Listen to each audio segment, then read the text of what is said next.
তোমরা সবাই কেমন আছো? নিশ্চয়ই অনেক ভালো আছো। আমিও অনেক ভালো আছি। আমার নাম মনিকা। আমার নতুন একটা ব্লগে সবাইকে স্বাগত। ছেলেকে একটু ডাব কেটে দিলাম। দেখছি ডাবের ভেতরে বেশ ভালোই নারকেল হয়েছে। আজকে রান্না করব নিরামিষ। আলুর দম করব, ভেন্ডি ভাজি করব, আর কালকের চাটনি রয়েছে, আবার উচ্ছে ভাজিও একটুখানি রয়েছে। ওই জন্য আজকে আর বেশি কিছু রান্না করব না। আজকেও দিনটা নিরামিষই হবে আমাদের বাড়ি। আজকে যেভাবে আমি আলুর দম রান্না করছি, একটুখানি পেঁয়াজ বাটা মানে অল্প করেই দিয়েছি, একটু রসুন, আদা, একটুখানি জিরে বেটে নিয়েছি। শুকনো লঙ্কা তো আমার গুঁড়ো করাই থাকে, মাঝে মাঝে বেটে দিই। তা নাহলে গুঁড়ো শুকনো লঙ্কাটা দিয়েই রান্না করি। আর দুটো টমেটো দিয়েছি। আজকে যেভাবে আমি রান্না করছি এভাবে তোমরাও একবার রান্না করে দেখতে পারো, বেশ ভালো লাগে খেতে, জানো তো। টমেটো দিয়ে ভালো করে মশলাটা একটু কষিয়ে নিচ্ছি।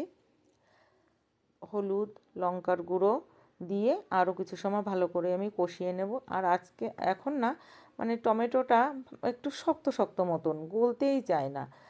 সিদ্ধ করে নিলে বেশ ভালো হয়, রান্না করতে সুবিধা হয়। আর সবসময় তো টমেটো সিদ্ধ করে নেওয়া হয় না। বাস ওই জন্য একটু খুন্তি দিয়ে ভালো করে চেপে চেপে নিলাম। দেখো, এবার আলু দিয়ে ভালো করে মশলাটা আমি কষিয়ে নিচ্ছি। একটুখানি চিনিও আমি দিয়ে দিয়েছি, সেটা আর আমার ভিডিও করা হয়নি।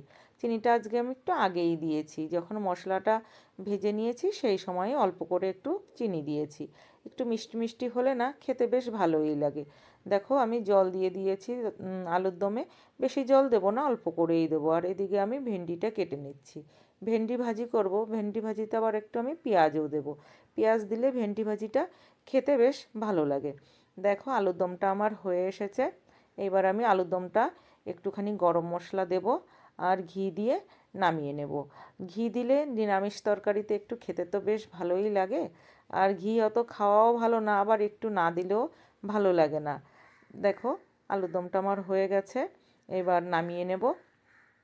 আর আজকে জানো তো, বৃষ্টি ওয়েদারে সবার বাড়ির বায়না হচ্ছে, মানে আমার ছেলে মেয়ের, যে আজকে যদি চিকেন রান্না করা হতো তাহলে বেশ ভালো লাগতো। কিন্তু কি আর করা যাবে, এখন নবরাত চলছে, ওই জন্য আর চিকেন রান্না করা যাবে না। পাওয়াই যাচ্ছে না এখানে আমাদের কাছাকাছি কোথাও। ওই জন্য চিকেন রান্না করা যাবে না। এখানকারের লোক তো এই 9 দিন মাছ মাংস খায় না, কিন্তু আমার ওই যে বাচ্চাদের জন্য বায়না করে তখন রান্না করতে। কিন্তু এবছর আর এখন আর বায়না করছে না। প্রথম একদিন রান্না করে দিয়েছিলাম, আর এখন আর নিরামিষই রান্না করছি, কোনো মাছ মাংস রান্না করছি না। দেখো, রান্না আমার হয়ে গেছে। এখন আমি সবাইকে খেতে দিয়ে দিলাম।